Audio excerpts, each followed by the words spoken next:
अस्सलाम वालेकुम।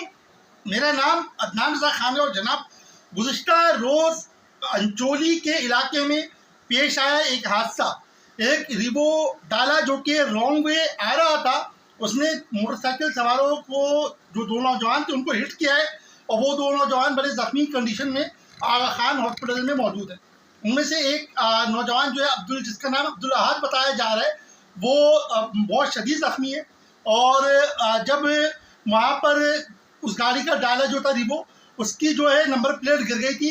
तो जो इन्फॉर्मेशन आई है उसके मुताबिक वो गाड़ी एक एनजीओ के करता धरता ज़फ़र अब्बास के नाम पर रजिस्टर्ड थी। तो गोया कि ये मामला जो उसके बाद देखा गया सीसीटीवी कैमरा के उसमें कि वो गाड़ी जो है वो निकल गई।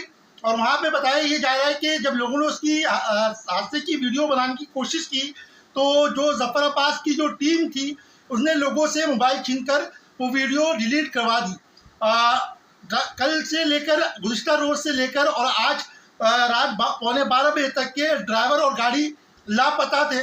और 12:15 बजे जो है वो पुलिस ने ड्राइवर को गिरफ्तार किया है और जो है गाड़ी बरामद की है। लेकिन अभी तक के जो है ज़फ़र अब्बास साहब का कोई बयान सामने नहीं आ रहा है, जो कि मामले को मशकूक बता रहा है, क्योंकि बताया ये जा रहा है और ज़ाहिर से ये मालूमात आ रही है कि गाड़ी ड्राइवर नहीं चला रहा था, गाड़ी जो है वो ज़फ़र अब्बास साहब खुद ड्राइव कर रहे थे। तो वो जो है जो मज़लूमों की आओ बका पर मज़लूमों के लिए आवाज़ उठाते हैं, खुद जो उनकी गाड़ी से वाक़या पेश आया, तो अभी तक के उनके कोई बयान सामने क्यों नहीं आया है? क्या ये एक साजिश नहीं है? क्योंकि उन्होंने साने शबात पे जो अभी लेटेस्ट वो हुआ तो उस पर लिखा था कि मज़लूम की आह से बचें।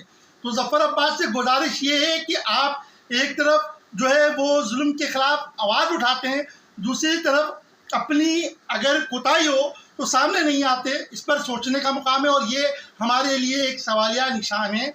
लोग इस पर गौर करें। जज़ाकल्लाह। अल्लाह हाफ़िज़।